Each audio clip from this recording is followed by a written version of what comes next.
সম্প্রতি হামে আক্রান্ত হয়ে প্রায় ১০০ শিশুর মৃত্যু আর প্রায় হাজারো সংক্রমণের ঘটনায় ব্যাপক সমালোচনার মুখে পড়েছে সরকার। শুরুতে বিশেষ টিকাদান কর্মসূচির জন্য পর্যাপ্ত ভ্যাকসিন মজুদ নেই জানালেও অবশেষে আজ থেকে দেশের ১৮ জেলার ৩০ উপজেলায় শুরু হচ্ছে বিশেষ টিকাদান কর্মসূচি।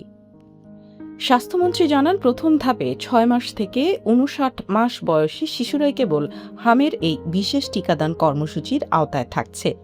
যেসব এলাকায় হামের সংক্রমণ বেশি এমন ১৮টি জেলার ৩০টি উপজেলায় প্রাথমিকভাবে শুরু করা হলো এই কর্মসূচি।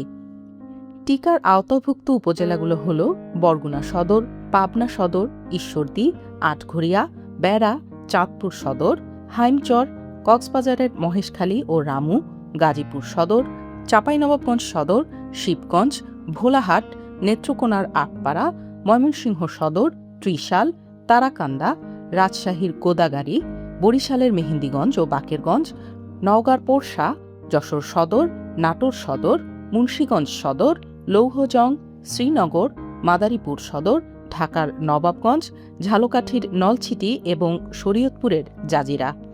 এর আগে স্বাস্থ্যমন্ত্রী জানান, আক্রান্তদের বেশিরভাগই ৬ মাস থেকে ৫ বছরের শিশু হওয়ায় এই বয়সসীমার সব শিশুকে টিকা দেওয়া হবে। হামের টিকার পাশাপাশি অসুস্থ, আক্রান্ত বা সন্দেহভাজন শিশুদের ভিটামিন এ ক্যাপসুল দেওয়া হবে বলেও জানান তিনি।